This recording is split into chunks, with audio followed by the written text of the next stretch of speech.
আমরা সবাই একটা কথা বিশ্বাস করি, সেটা হচ্ছে আমরা হারতে চাই না। হারতে চাবো কেন?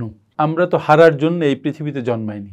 আমরা জিততে চাই, আমরা জীবনের কাছে পরাস্ত হতে চাই না, আমরা সামনে যেতে চাই। আমরা যদি সামনে যেতে নাও চাই, সময় কিন্তু আপনাকে ঠেলে ঠেলে সামনে নিয়ে যাবে।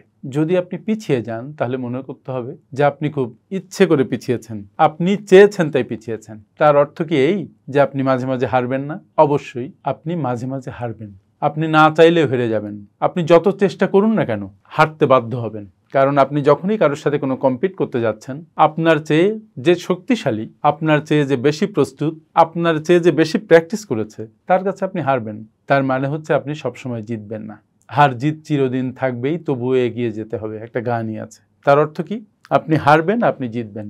যদিও আমরা জেতার জন্যই পৃথিবীতে এসেছি, হারতে চাই না, হারের কাছে হার মানতে চাই না, তারপরও হেরে যাই। এখানেই আসে মূল কথাটা, পরাজয় স্বীকার করতে শিখুন। যখনই আপনি হেরে যাবেন তখন আপনি বিপর্যস্ত হয়ে যাবেন, তখন আপনি যন্ত্রণায় ক্লিষ্ট হবেন, মানসিক অবসাদে ভুগতে থাকবেন, কারণ আপনি হেরে গেছেন। তখন আপনার মধ্যে এই ধারণা কাজই করবে না যে আপনি হারতে পারেন। জীবনে দেখেছেন না, অনেক পরীক্ষায় আপনি ভালো করতে পারেন নাই, তখন আপনার কষ্ট হয়েছে। আপনি যে কম প্রস্তুতি নিয়েছেন সেদিকে আপনি খেয়াল না করেই কষ্ট পান।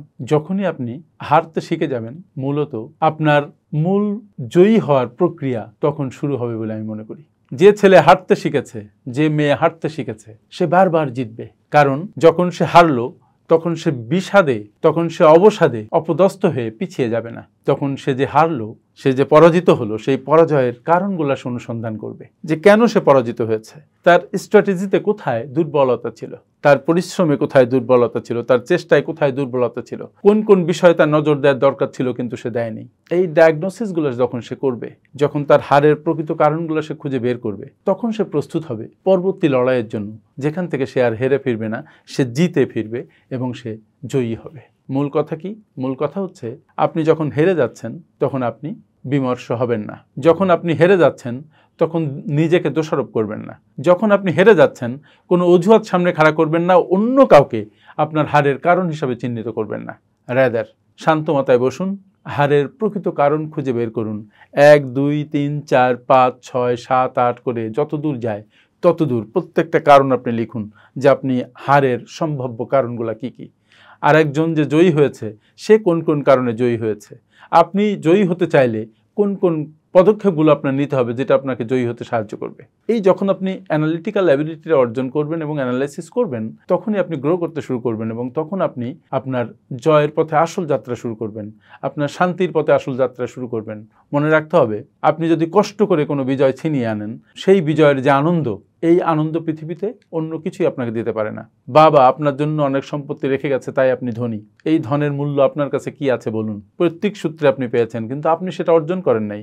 কিন্তু আপনি যদি অর্জন করে অল্প সম্পদও তৈরি করেন, দেখবেন তার একটা মূল্য আছে, তার একটা স্যাটিসফ্যাকশন আছে, আপনার অ্যাচিভমেন্ট সেটা। সুতরাং পৃথিবীতে আপনি জন্মেছেন একা, চলে যাবেন একা। এই যে মাঝখানে যে সময়টুকু, এই সময়টুকু আমাদের ম্যানেজ করা দরকার। এবং এখানে হেরে অপদস্থ হওয়ার কোনো মানে হয় না, কিন্তু হেরে নিজেকে দোষারোপ করারও কোনো মানে হয় না, হেরে পুরা হেরে যাওয়ারও কোনো মানে হয় না। রাদার হারার আগে জয়ের জন্য তৈরি হন, হারার কারণগুলো অনুসন্ধান করুন, বিমর্ষ হবেন না, পরাজিত হয়ে পিছিয়ে যাবেন না, বরং জয়ের জন্য যাত্রা শুরু করবেন, কঠোর পরিশ্রম করার মানসিকতা তৈরি করবেন এবং একদিন দেখবেন আপনি জয়ী হয়েছেন।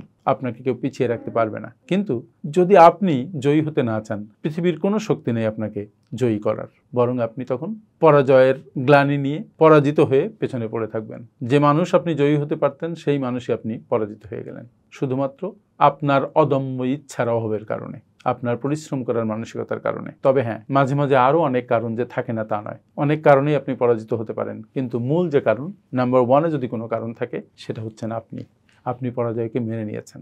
তবে পরাজয়কে স্বীকার করতে শিখুন। আবার বলি, স্বীকার করলে আপনি গ্রো করতে শুরু করবেন, কারণ তখন আপনি পরাজয়ের কারণগুলো অনুসন্ধান করার জন্য ব্যাপৃত হবেন এবং আপনি একসময় বিজয়ীর দলে নিজেকে সম্পৃক্ত করতে পারবেন। আমার সাথে এতক্ষণ থাকার জন্য অনেক অনেক ধন্যবাদ।